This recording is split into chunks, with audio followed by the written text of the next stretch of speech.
वाली बहू। शकुंतला बहुत ही धार्मिक महिला है। हर समय पूजा पाठ में लगी रहती है। वो कोई भी काम बिना शुभ मुहूर्त के नहीं करती है। शकुंतला अपने बेटे राज की शादी करवाना चाहती है, इसलिए वो पंडित जी के पास राज की कुंडली लेकर जाती है। प्रणाम पंडित जी, मेरा बेटा राज बहुत संस्कारी है। पूजा पाठ और धर्म कर्म के कार्यों को बहुत निष्ठा से पूर्ण करता है। मैं अपने बेटे की शादी कराना चाहती हूँ, इसलिए उसकी कुंडली ले आई हूँ। शकुंतला पंडित जी को कुंडली देते हुए कहती है और पंडित जी कुंडली को ध्यान से देखकर कहते हैं, बेटी, तेरे बेटे का उज्जवल भविष्य है। इसका गृहस्थ जीवन भी अच्छा रहेगा, परंतु क्या पंडित जी? परंतु एक बात का विशेष ध्यान रखना होगा। तुम्हें अपने बेटे की शादी उसी लड़की से करानी होगी जिसके गाल पर तिल हो। वो लड़की तुम्हारे घर, तुम्हारे बेटे और तुम्हारे भविष्य के लिए सुख, शांति और समृद्धि लाएगी। तुम्हारा भाग्य केवल उस लड़की के आने से ही जागेगा। जी पंडित जी, मैं ऐसी ही बहू लाऊंगी जिसके गाल पर तिल हो। धन्यवाद पंडित जी, धन्यवाद। पंडित जी का धन्यवाद करके शकुंतला वहां से चली जाती है। अब वो दिन रात तिल वाली बहू के बारे में सोचती रहती है। शकुंतला अपने बेटे का जहाँ भी रिश्ता लगाती तो उसकी एक ही शर्त होती कि तिल वाली बहू चाहिए, लेकिन उसे तिल वाली बहू कहीं मिलती ही नहीं। एक दिन अपनी माँ को इस तरह से परेशान देखकर राज कहता है, माँ, आप मेरे लिए तिल वाली लड़की क्यों देख रही हैं? अरे क्योंकि पंडित जी ने बोला है, वो तुम्हारे और इस घर के लिए भाग्यशाली साबित होगी। माँ, मैं एक लड़की से प्यार करता हूँ। आप मेरी शादी उस लड़की से करा दो ना। उसके गाल पर तिल होगा तभी मैं तुम्हारी शादी उससे कराऊंगी, नहीं तो भूल जाओ उस लड़की को। माँ की बात सुनकर राज को लगा कि माँ उसकी शादी कभी होने ही नहीं देगी, इसलिए उसने बिना कुछ सोचे समझे बोल दिया, अब माँ, है ना, उसके गाल पर तिल है। सच में माँ, बहुत प्यारा तिल है। तू सच कह रहा है बेटा? अरे तो तूने मुझे पहले क्यों नहीं बताया? जल्दी से मुझे उस लड़की से मिलवा दे। ठीक है माँ, मैं बात करता हूँ उससे। अगले दिन राज रोशनी के पास पहुंचा और उसे सारी बात बताई। रोशनी ने सारी बात जानने के बाद कहा, राज, तुमने माँ से झूठ क्यों बोला? मेरे गाल पर कोई तिल नहीं है।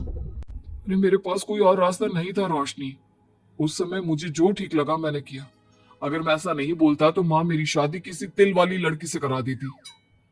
माँ से इसे झूठ बोलना ठीक नहीं है। माँ को कोई तिल वाली लड़की मिलती ही नहीं, तो माँ अपने आप तुम्हारी शादी मुझसे कराने के लिए तैयार हो जाती। अरे तुम्हें पता नहीं, पंडित जी के मुख से निकली बात मेरी माँ के लिए पत्थर की लकीर है। वो आकाश पाताल एक कर देंगी, लेकिन तिल वाली लड़की ढूंढ कर ही रहेंगी। जो भी हो राज, लेकिन माँ को जब कभी सच्चाई का पता चलेगा तो उन्हें बहुत दुख होगा। और मेरे गाल पर तो तिल है ही नहीं, अब मैं माँ से कैसे मिलूंगी? तुम अपने गाल पर काजल से एक तिल बना लो ना, बाकी मैं संभाल लूंगा। अगले दिन रोशनी ने ऐसा ही किया। उसने काजल से गाल पर एक तिल बना लिया।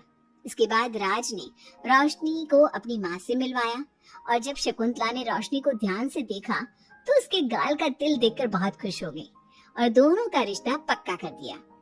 कुछ ही दिनों में शकुंतला ने राज और रोशनी की शादी बहुत धूमधाम से करा दी। बहू, राज, जल्दी बाहर आओ, एक खुशखबरी है। रोशनी और राज बाहर आते हैं। राज, देखा, मेरी बहू के भाग्य से घर में खुशी आने लगी। जिस जमीन का केस हम पिछले 10 साल से लड़ रहे थे ना, वो केस अब खत्म हो गया है। अभी अभी वकील साहब का फोन आया है, वो केस हम जीत गए हैं। माँ, ये तो बहुत अच्छी खबर है। ये सब आपकी मेहनत का फल है। आपने इस कोर्ट केस के चक्कर में बहुत मेहनत की है। अरे नहीं बेटा, ये तो मेरी तिल वाली बहू के भाग्य से हो रहा है। पंडित जी ने बिल्कुल सही कहा था। शकुंतला रोशनी को बहुत प्यार करती है, लेकिन रोशनी के मन में दुख होता है। वो सोचती है, माँ मेरी झूठ को सच समझ रही है। अगर माँ को ये पता चल गया कि ये तिल नहीं काजल है तो उन्हें कितना दुख होगा। मैं आज ही राज से बात करूंगी कि वो माँ को सारी सच्चाई बता दे। शाम को राज घर आता है तो रोशनी राज से कहती है, राज, हमें माँ को सारी सच्चाई बता देनी चाहिए। घर में कुछ भी अच्छा होता है तो माँ को लगता है कि सब मेरे गाल के तिल की वजह से हो रहा है।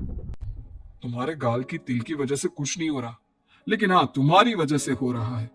तुम इस घर में लक्ष्मी का रूप लेकर आई हो। सब बात ठीक है राज, लेकिन मैं माँ से और झूठ नहीं बोल सकती। मैं कल ही उन्हें सब कुछ सच सच बता दूंगी। नहीं रोशनी, अभी हम कुछ नहीं बता सकते। अभी हमारी शादी को ज्यादा दिन भी नहीं हुए। तुम माँ के दिल में अपने लिए थोड़ी और जगह बना लो, उसके बाद में पक्का मैं ही माँ को सब कुछ बता दूंगा। इस तरह से दिन गुजरने लगते हैं और शकुंतला के घर में खुशियों का आना लगा रहता है। शकुंतला अपनी बहू से बहुत प्यार करने लगी थी। एक दिन शकुंतला रोशनी के कमरे में गई। बहू, ओ बहू, कहाँ है तू? माँ, मैं बाथरूम में हूँ, नहा रही हूँ। अरे देख तो मैं तेरे लिए क्या लाई हूँ, जल्दी बाहर आ। अब मैं क्या करूँ?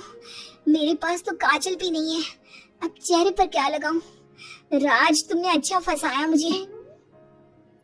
माँ, आप अपने कमरे में जाइए, मुझे नहाने में थोड़ा टाइम लगेगा। मैं खुद आपके कमरे में आ जाऊंगी। नहीं बहू, तू जल्दी से निकल कर आ, मैं यहीं बैठी हूँ तेरे कमरे में। जब रोशनी को इस बात का एहसास हो गया कि उसकी सास कमरे से नहीं जाएगी, तो उसने अपने गीले बाल एक तरफ कर लिए और बालों से अपना आधा चेहरा छुपाकर बाहर आई। बहू, नहा ली तुम? देखो, मैं तुम्हारे लिए नई साड़ी और गहने लाई हूँ। आज शाम को बहुत मेहमान आ रहे हैं, मैं तुम्हें सबसे मिलवाऊंगी। मेहमान किस लिए आ रहे हैं माँ? अरे तुम्हें राज ने बताया नहीं बहू? हमारी कंपनी इस साल नंबर 1 की पोजीशन पर पहुंच गई है और ये सब तेरी वजह से हुआ है। चलो मैं चलती हूँ, मुझे शाम की बहुत सारी तैयारी भी तो करनी है। जब शकुंतला रोशनी के कमरे से चली गई, तब उसकी जान में जान आई। शाम को पार्टी में बहुत बड़े बड़े लोग आए थे। शकुंतला ने अपनी बहू को सबसे मिलवाया और उसकी खूब तारीफ की। पार्टी में सब लोग शकुंतला के सक्सेस का राज पूछ रहे थे, तो शकुंतला अपनी बहू और उसके दिल की तारीफ कर रही थी। एक दिन शकुंतला अपने बहू बेटे के साथ घूमने गई। आज हम घूमने आए हैं तो देखो मौसम भी कितना प्यारा हो गया है, लगता है बारिश आने वाली है। शकुंतला के इतना कहते ही जोरों की बारिश शुरू हो गई। रोशनी और राज कुछ सोच पाते इससे पहले ही रोशनी के गाल पर काजल का तिल बह गया और शकुंतला ने ये सब देख लिया। अब शकुंतला के गुस्से की कोई हद ना रही। तुमने मुझसे झूठ बोला? तेरी इतनी हिम्मत?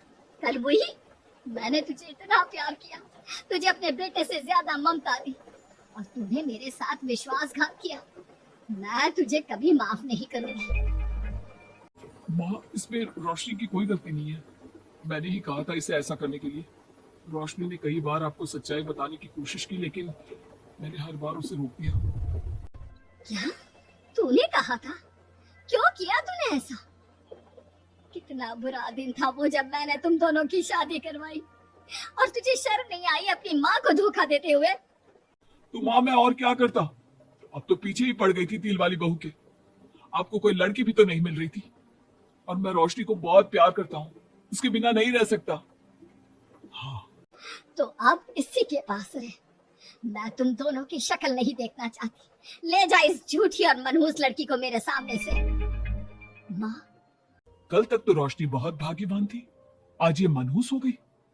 अपनी सोच बदलो माँ, चेहरे के ऊपर तिल होने से कुछ नहीं होता। आपने देखा नहीं, रोशनी के घर आते ही हमारे सारे काम पूरे हो गए। आज हमारी कंपनी नंबर 1 है। अब कब अंधविश्वास करना छोड़ोगी? बेटे की इतना समझाने पर माँ को समझ में आ जाता है कि वो गलती कर रही है। शकुंतला अपने बहू बेटी को लेकर घर आ जाती है। अगले दिन शकुंतला रोशनी के गाल पर काजल से एक तिल बना देती है। राज और रोशनी शकुंतला को बहुत हैरानी से देखते हैं। तब वो कहती है, ऐसे क्या देख रहे हो तुम दोनों? ये तिल नहीं, काला टीका है, ताकि मेरी बहू को किसी की नजर ना लगे। शकुंतला की बात सुनकर सब हंसने लगते हैं।